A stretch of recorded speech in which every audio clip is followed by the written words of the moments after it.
Introduction va overall qismidan keyin bugungi darsda, bugungi videoda line graflarga body paragraflar yozishni ko'rib chiqamiz. Qanaqa qilib yaxshi body yozsa bo'ladi line graflar uchun. Birinchi o'rinda biz plan qilib olishimiz kerak.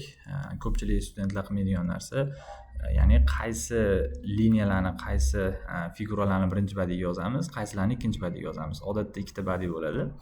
Lekin vaziyatdan kelib chiqib 3 ta qilsa ham bo'ladi line grafda. Bu haqida keyinroq gaplashamiz. Birinchi o'rinda demak planning ekan, ya'ni qaysi liniyalarni birinchi bodyga, qaysi liniyalarni ikkinchi bodyda tasvirlaymiz. Bu narsa paragraphing deyiladi. Demak biz o'rganishimiz kerak bo'lgan hozir birinchi narsa bu paragraphing. Paragraphingda do not select randomly. Ya'ni biz birinchi va ikkinchi bodyga figuralarni tanlayotgan paytimizda randomly, ya'ni o'zimiz xohlagan liboyni tanlay olmaymiz. Har doim esimizda tursin, there should always be logic behind our paragraphing. Ya'ni bizni paragraphingimizda, paragraflarga ajratishimizda har doim logic bo'lish kerak, ya'ni qanaqadir logika bo'lish kerak. Nimadir reason bo'lish kerak, nima uchun biz ularni bitta bodyga yozayotganligimiz bo'yicha. Masalan, birinchi reason bu increases in body part 1 va decreases in body part 2. Overall'da esimizda bo'lsa, overview yozayotgan paytimizda o'sganlar va tushganlarga ajratgandik liniyalarni. Endi xuddi shu narsa, xuddi shu kriteriya bo'yicha o'sganlar birinchi bodyga yoziladi va tushgan graf liniyalar, trendlar, ya'ni figuralar ikkinchi bodyga yoziladi. Ikkinchi kriteriya bu higher figures in body part 1 and lower figures in body part 2. Baland figuralar birinchi bodyda va pastroq ko'rsatkichga ega bo'lgan figuralar ikkinchi body paragrafda yoziladi. Va uchinchisi big changes in body part 1 yoki small changes in body part 2. Katta o'zgarishlar birinchi bodyda, kichkina o'zgarishlar ikkinchi bodyda yoziladi. Har doim uchalasidan qaysidir bitta logika bo'lishi kerak. Birinchi yoki ikkinchi bodyga ajratayotgan paytimizda ba'zida ikkitasi ham, uchtasi ham to'g'ri kelib qolishi mumkin, lekin biz bittasini tanlab turib, orasidan shu bo'yicha ajratishimiz kerak. Boshqa yo'llari ham bor, lekin eng tarqalgan yo'li shu hisoblanadi.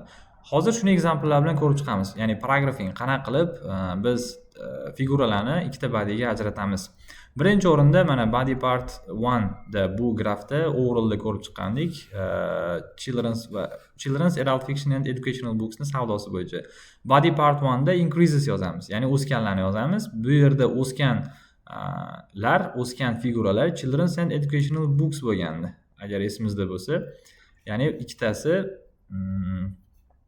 yana bitta eslatib o'tib ketaman. Ikkalasi o'sgandi. Mana children's books davri bosh va oxirini taqqoslaganda o'sgan. Adult fiction books davri bosh va oxirini taqqoslaganda o'sgan. Bu ikkalasi shuning uchun birinchi bodyga boradi, birinchi bodyda yoziladi. Bu tushganligi adult fiction bo'lsa, bu ikkinchi bodyga yoziladi. Orasidagi ozgina o'sgan joyi hisoblanmaydi, buni ham ozgina tushgan joyi hisoblanmaydi, chunki birinchi bilan oxirgi nuqtalarni taqqoslaganda educational books o'sgan bo'lib chiqqan, adult fiction bo'lsa umumiy olganda tushgan bo'lib chiqqan. Shuning uchun demak ajratib oldik birinchi va ikkinchi bodyga. Keyingi grafga o'tadigan bo'lsak,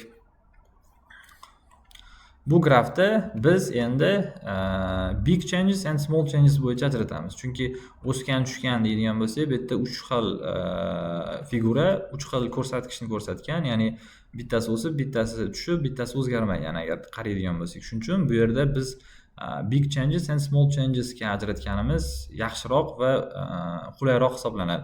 Big changes Kanada hisoblanadi. Mana qizil chiziqda berilgan. Bu nisbatan ancha katta o'zgarishlarga uchragan.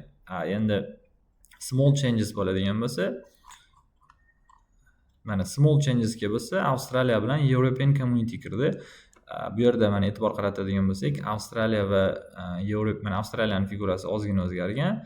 European Community ni figurasi ham nisbatan kamroq o'zgargan, Kanadaga taqqoslaganda. Shuning uchun bu yerda biz qilgan ishimiz birinchi bodyga Kanada yozildi, ikkinchi bodyga Avstraliya va European Community yoziladi. Shu o'zgarishlarga qaraganda. Keyingi grafda ikkita liniya berilgan. Ikkita liniya berilgan paytda shundoq ham birinchi liniya birinchi bodyga, ikkinchi liniya ikkinchi bodyga yozsa bo'laveradi. Mana misol uchun body part 1 ga production yoziladi. Body part 2 da consumption yoziladi yoki teskarisini qilsa ham bo'laveradi. Uncha katta razница yo'q. Ikkinchi versiya ham bor bu yerda. Nima qilish kerak ikkinchi versiyada? O'rtadan bo'lib olish kerak. Mana bu yergacha bo'lgan qismini ikkalasini teng birinchi badiga yozish kerak. Bundan keyingi qismini comparison bilan ikkinchi badiga yozish kerak. Bu nisbatan qiyinroq usul hisoblanadi. Mana both figures together from 1982 to 1993, ya'ni 1982-yildan boshlab 93-yilgacha birinchi badiga, bu yog'i ikkinchi badiga yoziladi. Lekin boshida o'rganayotgan o'quvchilar uchun, endi line graph yozayotgan o'quvchilar uchun birinchisini yozgan ancha osonroq va qulayroq hisoblanadi. Keyingi oxirgi line graphga e'tibor qaratadigan bo'lsak, bu yerda future bor edi. Overall'da buni ham ko'rib chiqqanmiz. Bunda endi biz qanaqa logic ishlatdik, qanaqa reasonga ko'ra ikkita badiga ajratamiz. Bunda baland figura va past figuralarga ajratamiz. Ya'ni ko'rsatkichi baland bo'lgan figura mana davri boshidan oxirigacha baland bo'lgan 25-64 yoshdagi odamlarni bildiruvchi bu figura va bu ikkalasi nisbatan pastroq bo'lgan butun davr mobaynida. Demak, buni birinchi badiga, bu ikkalasini birgalikda ikkinchi badiga yozishimiz kerak bo'ladi. Mana bu yerda ham xuddi shu ish qildik. Ya'ni birinchi body part 1 ga har doim baland bo'lgan figurani, ikkinchiga pastroq bo'lgan figurani yozdik. Bu 0-14 yoshlilar va 65 plus, ya'ni 65 dan katta yoshlilar ikkinchi badiga tushadi, 25-16 shunda birinchi badiga yoziladi. Mana bu yerda tushuntirganimdek. Va ikkinchi variant ham bor bu yerda ham. Ya'ni ikkita zamon berilgan bizda, past simple va future simple berilgan. Biz hozirgi presentgacha bo'lgan davrni yozib kelib turib, keyin birinchi badiyda, ikkinchi badiyda future'ni tasvirlasak bo'ladi, lekin bu yerda hozir juda qiyin bo'ladi. Hozir bundan oldingi grafda aytganimdek, endi yozishni boshlayotgan o'quvchilar bo'lsa, buni yozmagan yaxshiroq. Bu usul yaxshiroq hisoblanadi birinchisi. Baland figura, past figuralarga ajratib olish. Demak, paragrafingni qisman tushunib oldik. Shu eng muhim narsa. Ko'pchilik randomly talab qo'yadi-da, o'zi xohlagan narsani hech qanaqa logic ishlatmasdan, hech qanaqa narsaga qaramasdan birinchi va ikkinchi badiga yozib qo'yadi-da, keyin o'z-o'zidan yaxshi ball bo'lmaydi bu narsa. Shuning uchun yaxshi biz qanaqadir shu uchala kriteriyadan bittasiga tushadigan sabab bilan birinchi va ikkinchi badiga ajratadigan bo'lsak, mana hozir ko'rganimizdek, keyin bu yog'i yaxshi bo'ladi.